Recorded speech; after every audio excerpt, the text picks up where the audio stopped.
Topic होगा संख्या। कल लाइट की वजह से हम वीडियो नहीं डाल पाए थे, उसी वीडियो को आज बना के डालेंगे। ठीक है, तो हमारा टॉपिक कौन सा होगा? संख्या। नंबर की संख्याएं कितने प्रकार की होती है, संख्या किसे कहते हैं, तो हमारा टॉपिक होगा संख्या। तो हम आज लेते हैं संख्या। तो संख्या किसे कहते हैं ये भी पता होना चाहिए कि संख्या किसे कहते हैं। तो हम संख्या की परिभाषा लिखेंगे कि संख्या किसे कहते हैं। तो देखो, विभिन्न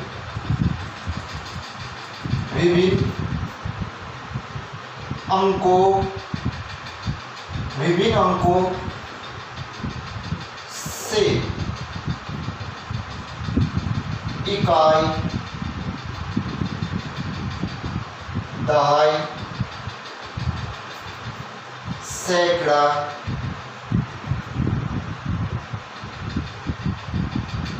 हजार,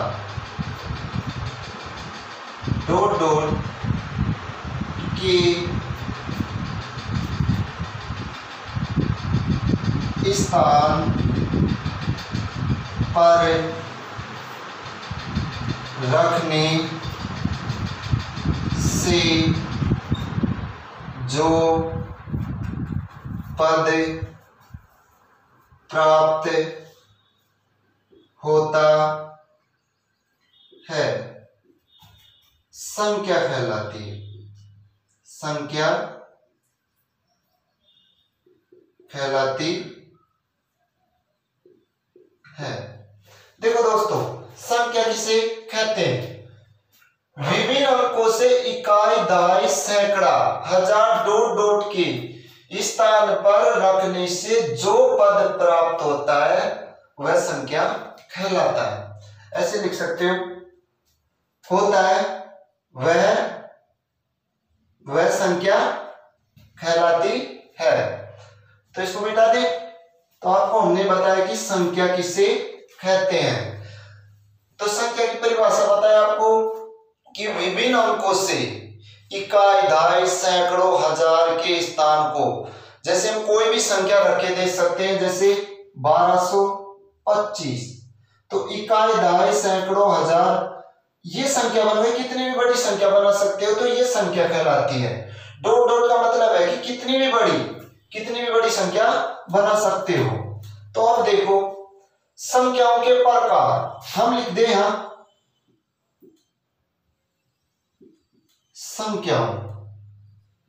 संख्याओं के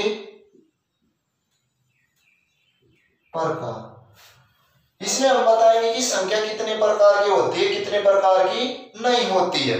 तो हम पहले ही लगते हैं प्राकृत संख्या। ये लिखी प्राकृत संख्या। पहले नंबर पे हमने ले लिया प्राकृत संख्या। प्राकृत संख्या किसे कहते हैं? इसकी परिभाषा है, वे प्राकृत संख्या है जिसको 1 से लेके अनंत तक लिखा जाता है उसे प्राकृत संख्या कहते हैं। तो परिभाषा देखो, वे प्राकृत संख्या जिसको 1 से लेकर अनंत तक लिखा जाता हो वह प्राकृत संख्या कहलाती है। परिभाषा देखो, वे प्राकृत संख्या जिसको 1 से लेकर अनंत तक लिखा जाता हो प्राकृत संख्या कहलाती है। जैसे एग्जाम्पल में देखो, जैसे 1, 2, 3, 4, 5, 6, 7, 8, 9 डॉट खातक अनंत तक, खातक लिखा जाए अनंत तक। तो देखो परिभाषा से वे प्राकृत संख्या जिसको एक से तो शुरू करते हैं अनंत तक लिखा जाता हो, जिसका कोई अंत ही ना हो, वो कौन सी संख्या कहलाती है? प्राकृत संख्या। देखो दूसरा लेते हैं, इसको मिटा दो, ये मिटा दिया। अब देखो दूसरे नंबर पे लेते हैं सम। 2 नंबर पे कौन सी संख्या ली हमने? सम। और एक समझ में अच्छी तरह आएगा, यहां कौन सी संख्या ले लेते हैं हम, जैसे तीसरी विषम, क्योंकि दोनों की विपरीत बनेगी। तो आप बोल सकते हो कि सम संख्या, सम संख्या, और ये हो गई विषम संख्या। एक हो गई सम, एक हो गई विषम संख्या। तो देखो सम संख्या किसे कहते हैं, विषम संख्या किसे कहते हैं, देखना। वे प्राकृत संख्याएं जिसमें 2 का पूरा पूरा भाग जाता हो, जिसका इकाई अंक या तो 0 हो या 2 हो, कहने का मतलब सम हो, तो कौन सी संख्या होगी? सम। विषम संख्या वे प्राकृत संख्या है जिसमें 2 का पूरा पूरा भाग नहीं जाता हो, अर्थात जिसका इकाई अंक 1, 3, 5, 7, 9 डॉट डॉट आदि हो, वो कौन सी संख्या कहलाती है? विषम संख्या। तो परिभाषा देखो इसकी, देखो सम की, वे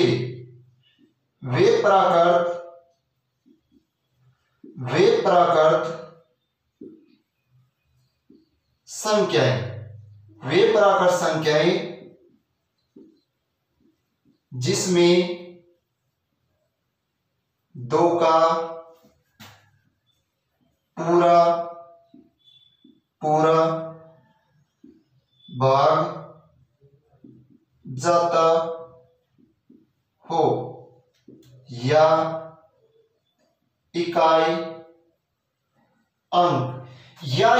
अंक या तो कितना हो? 0 या 2, 4, 6, 8 आदि। इसकी परिभाषा ऐसे देख सकते हो, वे प्राकृत संख्या है जिसमें 2 का पूरा पूरा भाग जाता हो, या इकाई अंक कितना होना चाहिए? या तो 0 होना चाहिए, या 2, या 4, 6, 8 आदि। अब देखो इसमें एग्जांपल लेते हैं, जैसे देखो 20। तो अब ये एक तो परिभाषा है कि 2 का पूरा पूरा भाग जाएगा, वो सम संख्या कहलाएगी। यही एक परिभाषा ये भी दे सकते हो कि इकाई अंक देखो 0, 2, 4, 6, 8 इस प्रकार होना चाहिए। तो देखो 0 है ना, तब भी आप कह सकते हो कौन सी संख्या है? सम संख्या। इसकी परिभाषा देखो इसकी उल्टी होगी, इसकी परिभाषा इसकी उल्टी होगी। वे प्राकृत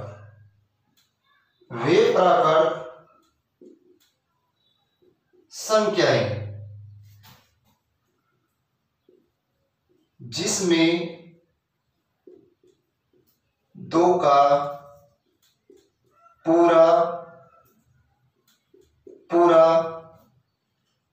भाग नहीं जाता हो, वह विषम संख्या कहलाती है। देखो वे प्राकृत संख्या जिसमें 2 का पूरा पूरा भाग नहीं जाता वो विषम संख्या कहलाती है, या आप ऐसे भी लिख सकते हो, या इकाई अंक 1 हो, 3 हो, 5 हो, 7 हो, 9 आदि। तो देखो इसकी विपरीत है, वे प्राकृत संख्या है जिसमें 2 का पूरा पूरा भाग नहीं जाता वह विषम संख्या कहलाती है। इकाई अंक देखो 1, 3, 5, 7, 9 होना चाहिए। जैसे मैंने लिया 21, 2 का पूरा पूरा भाग भी नहीं जा रहा, विषम संख्या। इकाई अंक से भी चेक कर सकते हो, ये काला तो कौन सी संख्या?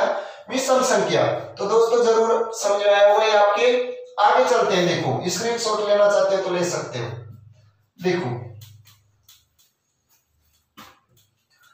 आगे चलते हैं हम,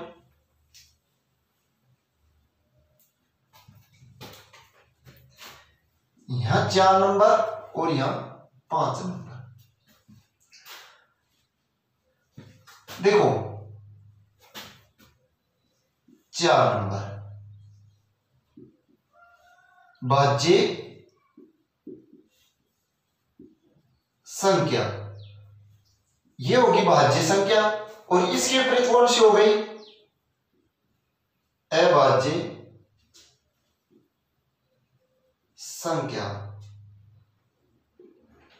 दोस्तों दो संख्या इस कारण ले रहे कि आपके समझ में, जैसे 14 संख्या बढ़ाएंगे तो 7 से 14 क्लियर हो जाएगी, ये कारण है। एक की परिभाषा कर लो, दूसरी ऑटोमेटिक विपरीत बनती जा रही है, इसी कारण हम दो संख्या लेके पढ़ा रहे हैं, अन्यथा एक संख्या लेके भी पढ़ा सकते थे। तो देखो ये भाज्य संख्या आपकी और ये अभाज्य संख्या। भाज्य संख्या की तरफ परिभाषा देखो, वे प्राकृत संख्या जो एक व स्वयं के अलावा अन्य संख्या से विभक्त होती हो, वो कौन सी संख्या कहलाती है? भाज्य। अभाज्य देखो इसकी उल्टी होगी, वे प्राकृत संख्याएं जो एक व स्वयं के अलावा अन्य तीसरी संख्या से पूरी तरह विभक्त ना हो, वो कौन सी संख्या कहलाएगी? अभाज्य संख्या। तो परिभाषा से समझो, देखो वे प्राकृत संख्या, वे प्राकृत संख्याएं जो स्वयं और एक के अलावा, वे प्राकृत संख्याएं जो स्वयं और एक के अलावा अन्य किसी संख्या से पूरी तरह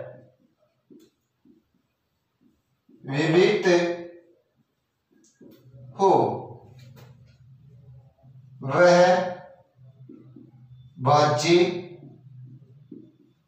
संख्या कहलाती है। देखो दोस्तों परिभाषा, वे प्राकृत संख्याएं जो स्वयं और एक के अलावा अन्य किसी संख्या से पूरी तरह विभक्त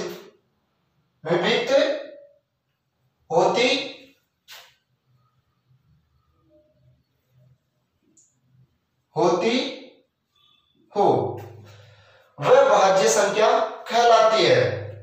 इसकी परिभाषा देखो, वे प्राकृत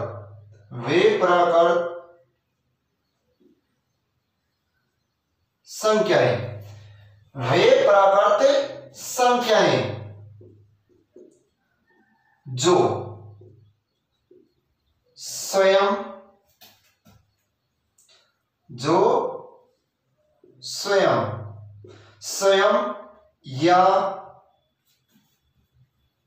स्वयं या एक के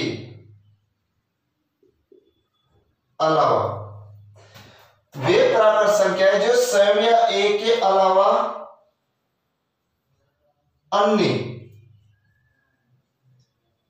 किसी संख्या से पूरी तरह विभक्त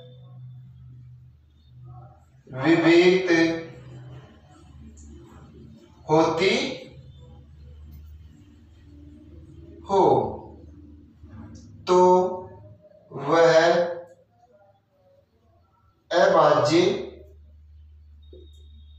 संख्या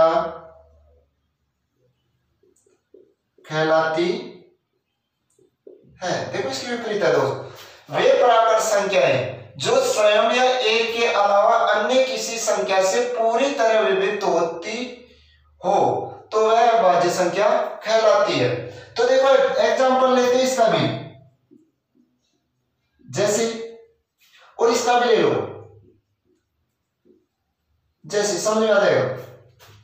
भाज्य संख्या, मैं कोई संख्या लेता हूं 4, हमारा नियम है एक व स्वयं, एक तो हो गया, ये स्वयं 4 होगा। इसके अलावा अन्य संख्या से पूरी तरह कटे पॉइंटों में आंसर नहीं आना चाहिए, पॉइंट में आंसर नहीं आना चाहिए। तो 1 और 4 से भी कट रही है, 2 से भी कट रही है, तो हम कह सकते हैं कौन सी संख्या भाज्य। मैं ले सकता हूं 2, ये 2 लिया, ये 1 से भी कट रही है, स्वयं से भी कट रही है, अन्य तीसरी संख्या से कट रही है क्या, नहीं कट रही है, तो हम क्या कह सकते हैं यह अभाज्य संख्या है। अब देखो ध्यान रखना, नोट डाल के लिख लो, जैसे ये ध्यान रखना कि ये दोनों मान अलग अलग होने चाहिए। जैसे ये 1 से कट रही है तो आप कह सकते हैं तो भाज्य भी नहीं है, अभाज्य भी नहीं है। तो ये ध्यान रखना, नोट डाल के लिख लेना कि दोनों मान अलग अलग होने चाहिए। तो मैं यहां लिख देता हूं दोनों मान अलग होने चाहिए। दोनों मान क्या होने चाहिए, अलग। ये शर्त रहेगी कि आप देख रहे हो तीसरी संख्या का भाग नहीं जा रहा है, नहीं जा रहा ना, लेकिन उसकी शर्त रहेगी कि ये पद अलग होने चाहिए। सेम होगा तो भाज्य भी नहीं होगी, अभाज्य भी नहीं होगी। आ जाओ दोस्तों आगे चलते हैं, एग्जाम्पल से क्लियर हो जाएगी आपके इससे भी।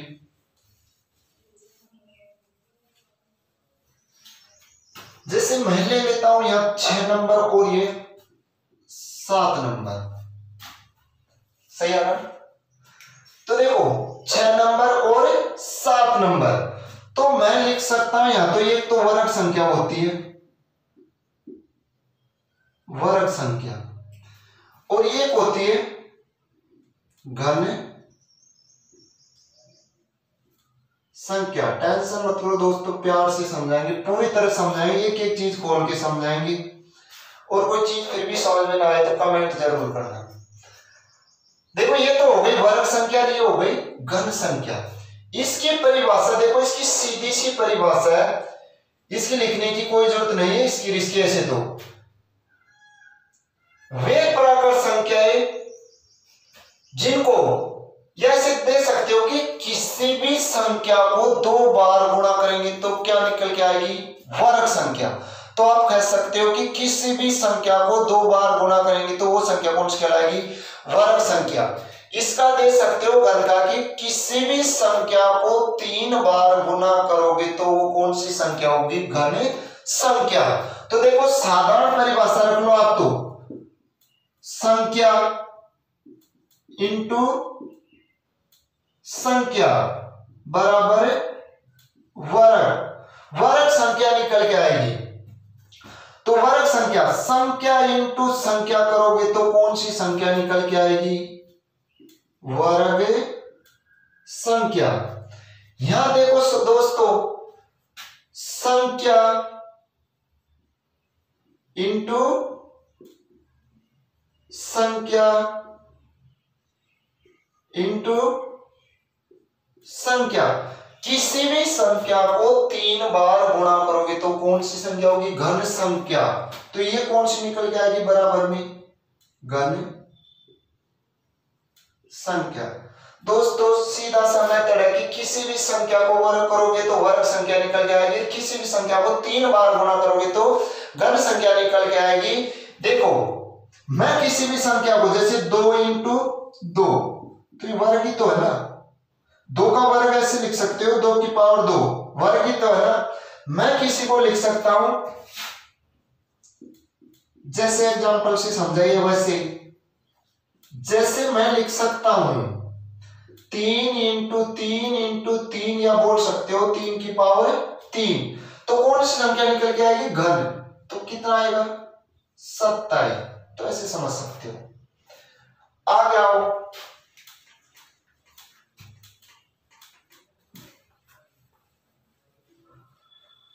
देखो दोस्तों एक एक चीज को क्लियर करा रहे अच्छी तरह। 7 तक हो गई हमारी संख्या, ये 8 नंबर की संख्या हो गई, और ये 9 नंबर की। तो देखो मेरे प्यारे दोस्तों, ये टॉपिक एक दिन में तो पूरा हो नहीं पाएगा, इसके 2 लेसन बनेंगे, तो आज हम 8 से 9 तक ही पढ़ा पाएंगे और बाकी के कल पढ़ाएंगे। कल का वीडियो डाल जाएगा, लेसन नंबर 2 डाल देंगे हम। जैसे 2 संख्या और पढ़ लो, 8 और 9। एक तो हो गया 8 नंबर पे मैं ले लेता हूं पूर्ण संख्या, और ये हो गई पूर्णांक संख्या। ये हो गई पूर्ण संख्या, ये हो गई पूर्णांक संख्या। देखो नाम में अंतर कम है, पूर्ण संख्या पूर्णांक संख्या। अब ये बताओ पूर्ण संख्या किसे कहते हैं, पूर्णांक संख्या किसे कहते हैं? आपका प्रश्न में इसके क्वेश्चन भी बार बार आते रहते हैं, समझा देंगे पहली प्रश्नावली में जैसे। तो ये हो गई पूर्ण संख्या। प्राकृत संख्या को तो आपको पता, हम 1 से अनंत तक स्टार्ट करते थे और इसको पूर्ण संख्या को 0 से अनंत तक लिखते हैं। तो हम इसकी परिभाषा दे सकते हैं, वे प्राकृत संख्याएं, वे प्राकृत संख्याएं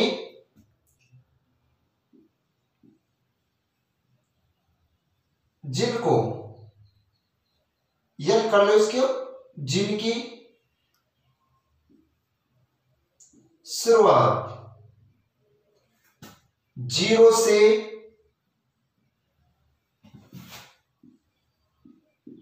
से करते हैं और अनंत तक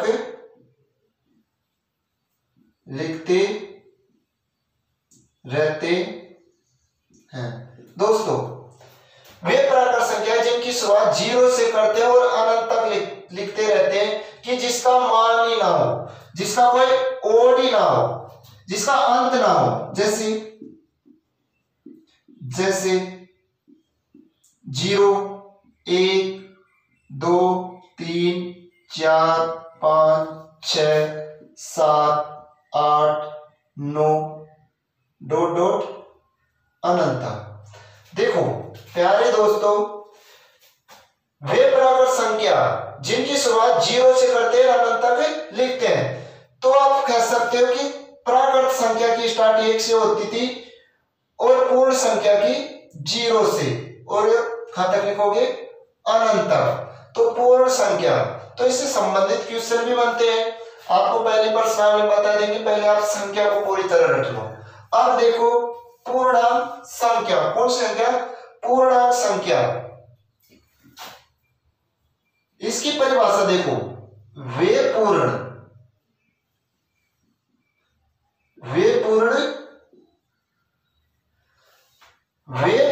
संख्याएं,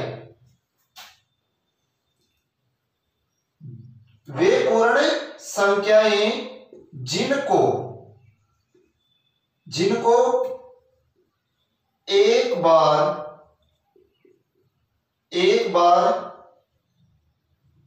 तो ऋणात्मक और एक बार धनात्मक, एक बार तो ऋणात्मक, एक बार धनात्मक के रूप में लिखा जाता हो, वह कौन सी संख्या कहलाती है, पूर्णांक संख्या कहलाती है। जिनको एक बार तो ऋणात्मक और एक बार धनात्मक। लेकिन दोस्तों धनात्मक को इधर कर लो, आपके समझ में अच्छी तरह आएगा।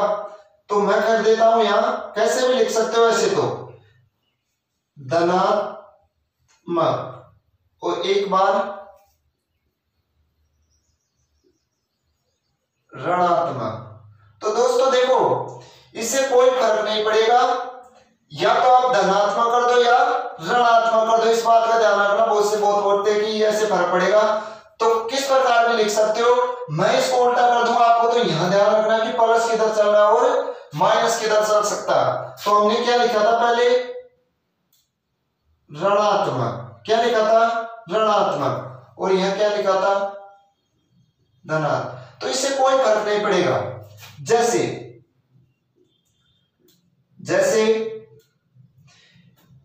पूर्ण के लिए बोल रहे हैं तो पूर्ण 0 से तो स्टार्ट होती है, तो एक बार तो इसको प्लस में लिख लो, 1 2 3 4 डॉट डॉट आदि लिख सकते हो। एक बार इसको माइनस में लिख लो, -4 -2 3 सॉरी -2 और ये -1। तो इसका कहने का मतलब एक बार ऋणात्मक और एक बार माइनस, तो आप ऐसे कह सकते हो कि वे पराकार संख्या है, वे पूर्ण संख्या है, क्योंकि 0 से स्टार्ट कर रहे हैं, देखो 0 बीच में, वे पूर्ण संख्या है जिसको एक बार तो ऋणात्मक और एक बार धनात्मक में लिखा जावे, वो कौन सी संख्या होती है, पूर्णांक संख्या। तो दोस्तों आज इतना ही पढ़ा पाएंगे, इसके 5 टॉपिक और बढ़ गए, 5 संख्याएं और बच गई, उसको हम कल के वीडियो में डालेंगे। संख्या पूरी देखिए, इनसे संबंधित क्वेश्चन आते हैं और हम आपकी मैथ की जड़ को मजबूत कर रहे हैं। 15 से 16 क्लास होगी जिसमें आपकी मैथ की जड़, आप और मत देखो, जड़ देखो, जड़ कहां से मजबूत होती। प्रश्नावली तो सभी स्टार्ट करते हैं, हम भी स्टार्ट कर देंगे, लेकिन पहले जड़ मजबूत होनी चाहिए, बेस आना चाहिए, जोड़ क्या होते हैं, बाकी भाग गुणा सब कुछ, संख्या वर्ग, तो उससे आपका बेस मजबूत रहेगा। तो मेरे प्यारे दोस्तों आपको वीडियो जरूर समझ में आया होगा, अगर समझ में आया हो तो लाइक, सब्सक्राइब और शेयर जरूर करें, अन्यथा डिसलाइक करें। हम आपके लिए मेहनत कर रहे हैं, हमें आपका सहयोग चाहिए। नमस्कार, जय हिंद।